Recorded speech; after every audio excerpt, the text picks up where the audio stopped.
All right, it's about 13 minutes until 4. We were given 15 minutes. It takes us a while to walk to the truck, so I'm always pressed for time. So about 1:35, we picked up with Hanson on the stand.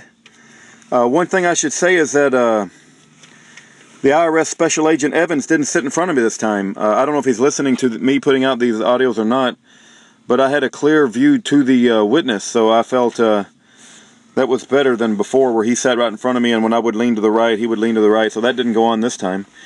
I need to mention this Judge Dale character gets mentioned quite a bit.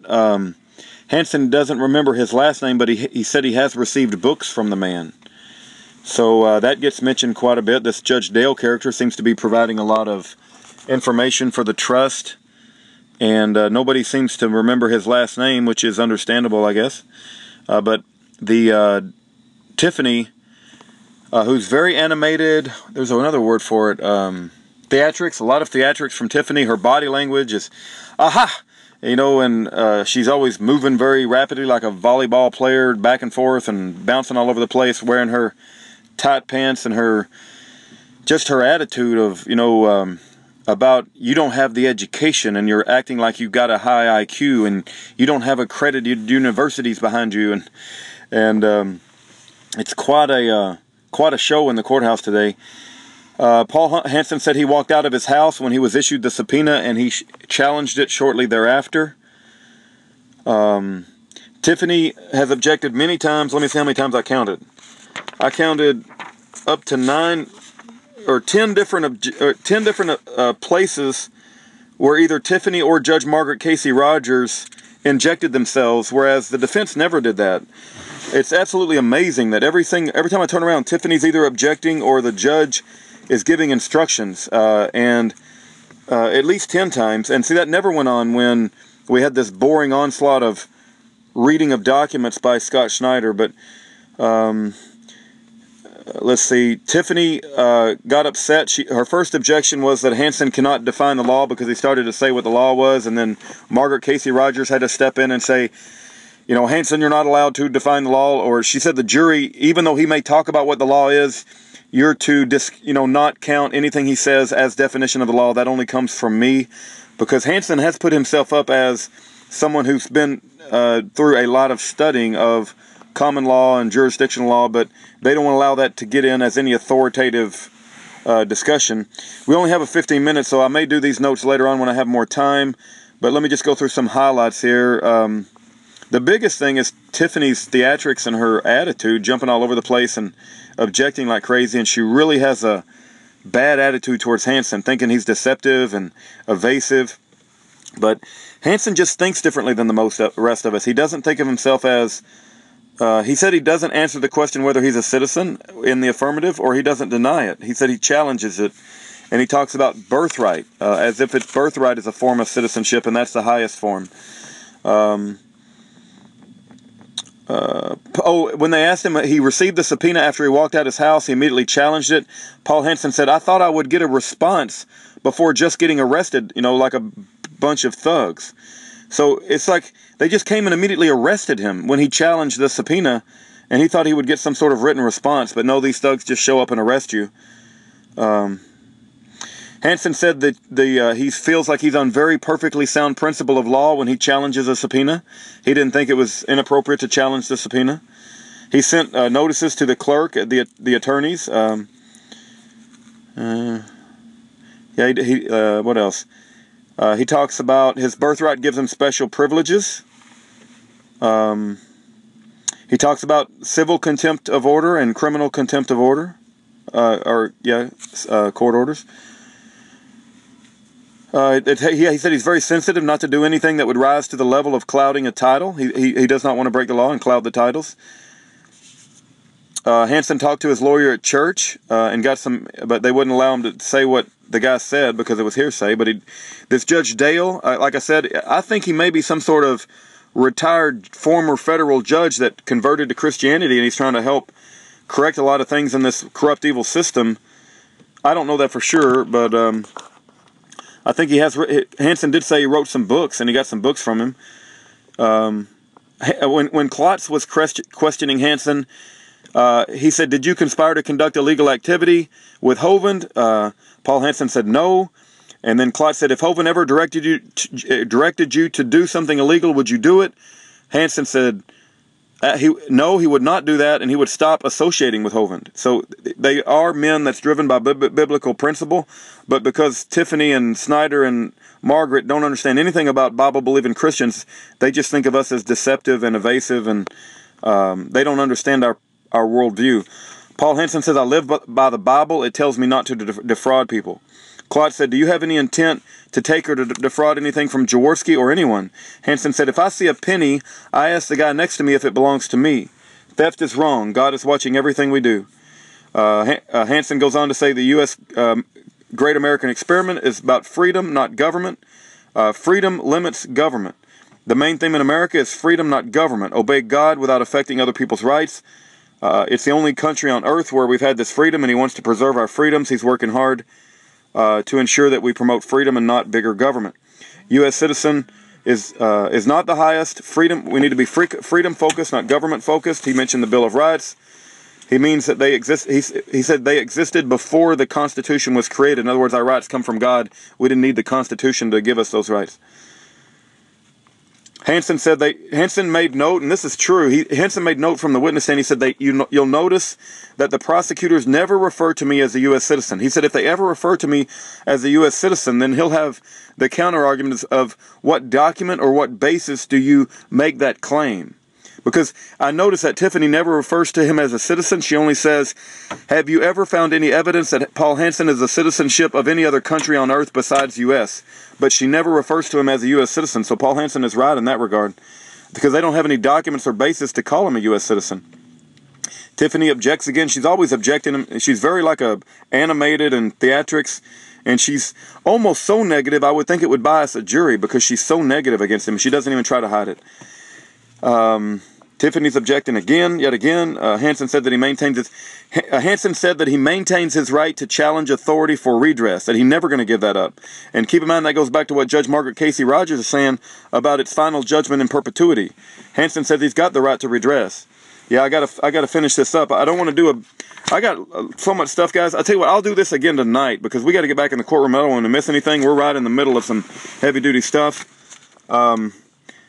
Anything you got, Gerald, Brother Gerald? But it's just so much stuff, and I got so many notes, I just can't cover it, and they only give us 15 minutes. We're going to be late to get back as it is. I just want to kind of reiterate, he said that to admit that you're a U.S. citizen, that means that it's a step down from your birthright citizenship. He said when you're born, you're not born into government, you're born into freedom. And your birthright is one of freedom, and to become a U.S. citizen means that you give them the right to govern you. So it's actually a step down from your original birthright. Yep. That you received when you were born. That's right. He also said from the witness stand, an attorney in federal court is not allowed to beat the IRS. I thought that was a shocking statement. He said you cannot prevail in federal court. Well, we can do all things through God, but I guess he's speaking generally. He also mentioned that they do have a remedy that they've been working on for quite some time. Yep. But they will not let Kent Hovind, they will not send it to Kent Hovind, because they don't want to show the cards in their hand to the enemy before they actually play their cards. The remedy they have, they won't begin to execute until Kent Hovind is released from prison. Right, because keep in mind, Hansen cannot communicate anything to Hovind without privacy being exposed. So he's not going to communicate the remedy until Kent Hovind gets out of prison, which I remember him saying he expects to be sometime this week. But the remedy apparently has something to do with the IRS agent that brought all these charges on, that they're actually going to put him on the stand and they're going to have their day in court with him. And so the remedy, apparently they've been working on this with that Dale for quite some time. And out of the Kent Hovind Defense Fund that was set up, this person, Dale, has been paid for that. Paul Hansen has not received a penny of that money, and neither has Kent Hovind. And when Kent Hovind got anxious and wanted to know what this deal was doing for him, and there was a time that he actually thought that Paul Hansen might be robbing him of these funds, but the fact of the matter is that they're just preparing this remedy, which apparently takes a lot of hours. It's probably, he said, it's a $50,000 bill. A several-year effort. And a several-year effort to do this. And that when the time is right, they will reveal this remedy and actually file it with the court, but they will not send it to Kent Hovind because it exposes privacy. It would expose their hand before they had a chance to play it. When the lawyer asked Hansen about, what do you think about Hovind implying you were a thief, his response was back, well, Hovind's having a bad day, yeah. Right? Because he's in prison and he doesn't have visibility and everything. So he just says, you know, you need to retract what you said about me. Hansen was very clear that he didn't receive any money, and it's not about the money for Hansen. It's about, you know, his responsibility to the trust and, you know, pursuing what's right. And you ain't going to understand that position unless you understand a biblical worldview. And Tiffany Hope Eggers got him on the stand and asked him how old he was. She said, you finished high school and you only have 1 year of college. You have no accredit. She was really going after him, like he doesn't have a lot of education, and she was trying to attack that. I don't think that helped her with the jury. That's just you don't attack somebody's educational level. I thought she was really too rough on the trying to say he's not an educated man. And they sent the jury out of the room, and I guess there's something going on in Nebraska where a court had done an injunction against Hansen, and Tiffany is doing her best to bring that in because it says some negative things about, or it could potentially imply some negative things about Hansen, and she wants to bring that in the case, but at this point I don't think it's going to be allowed to be brought in, which is a good thing. She also said, Tiffany said to Hansen, what country have you traveled to on planet Earth during the course of your life, or something to that effect, because Hansen is, you know, she asked him, like, do you use the mail system? He says, well, I put a letter out in the front yard, you know. I don't know if it crossed any federal lines. And that's true because you don't know where the federal properties are anymore, right? There's the land of the U.S. and land not of the U.S., and you have to make the distinction. So when the letter is traveling, he don't know if it travels over the land of the U.S. or land of not of the U.S. Man, there's so much, guys. I'll just leave, let me make sure I don't have any other highlights. Are you aware of the orders? Tiffany was yelling, yes, sir, or no. She's tired of him. Like she said, he takes a long time to answer the questions. They just took a week of everybody's time and spent hours and hours reading from and then she's mad that Hansen's taken a long time on the witness stand. Absolutely ridiculous. It's ridiculous that she's mad at him when he's only had like a couple hours. She had an entire week of hour after hour of that Scott Snyder reading and reading and reading and reading from these boring documents, and she's acting like he's taking a long time, and she keeps she'll ask him a question, and then he starts to answer, and she just says yes or no, sir, and that's happened several times. She's made a big deal about the $100 per day to Jaworski, but Hansen had already addressed that he wasn't threatening, he was trying to preserve the right. So I've got to get back in, guys. I want to continue to take notes. It appears the document has been in the past. Tiffany received it. Looks like what you meant. Oh, Hansen wrote an email. Get this, guys. Hansen wrote an email, and he put a smiley face at the end of the sentence. And in the court, they got these big old screens, like where it's got document camera viewers. She zooms in on the smiley face, and she said, Mr. Hansen, what was the purpose of the smiley face? You know, it's like, aha, I caught you. You put a smiley face in your email. We're going to send you to prison for 20 years. You know, it's like Wicked Witch of the West, man. He puts a smiley face in his email. Ha-ha, we caught you putting a smiley face. You guys got to be here to see this, guys. Come here, see it firsthand. They haven't put Kent Hovind on trial. Please be here for Kent Hovind. More than likely, Kent Hovind will not take the witness stand until sometime tomorrow. So if you're not here, you still have time to be here. Yeah. Show support for Kent Hovind. He needs you to be here. Yeah. God needs you to be here. The people of the United States need you to be here. Yeah. It really makes a difference when the audience is full of Bible-believing Christians. The entire demeanor of the courtroom changes when that happens, and they can't get away with much ugliness when you guys are here and you're praying and there's a spiritual warfare going on.